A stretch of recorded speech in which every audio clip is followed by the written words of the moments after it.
If we move on, we get another kind of popular culture of the casino follies. Yes. You read about that a lot. You know, great writers like Kawabata Yasunari, who won the Nobel Prize in Literature in the post-war period.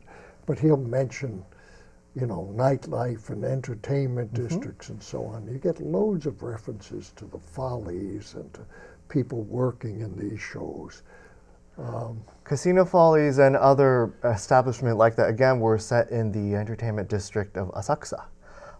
And Yes. Asakusa, as I alluded to earlier, was in fact, for hundreds of years, center of pilgrimage and therefore also entertainment, even during the Tokugawa era.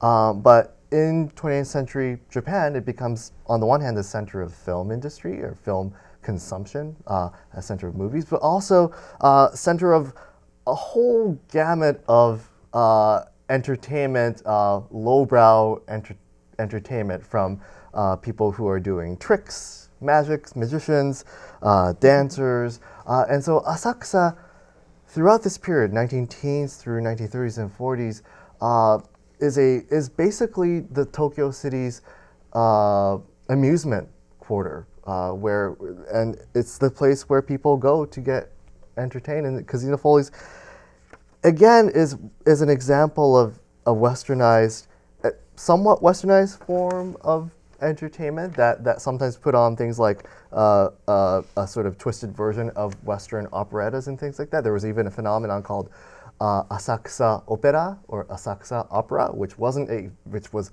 decidedly not a highbrow opera, but a kind of middle to lowbrow opera production that tried to popularize Western music to a broader audience, and not especially, again, to a highbrow audience.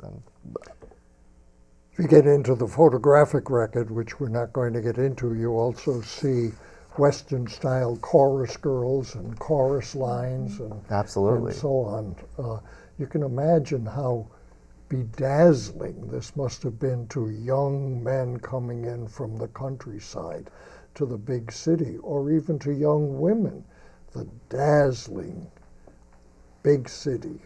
And the writer that you mentioned just now, Kawabata, does an especially nice job of depicting the complexity and the senses of this world in a volume called The Scarlet Gang of Asakusa. That's a great book. Which is about this kids gang, children's gang, ostensibly, that lives in Asakusa and goes in and out of these different entertainment quarters and so forth.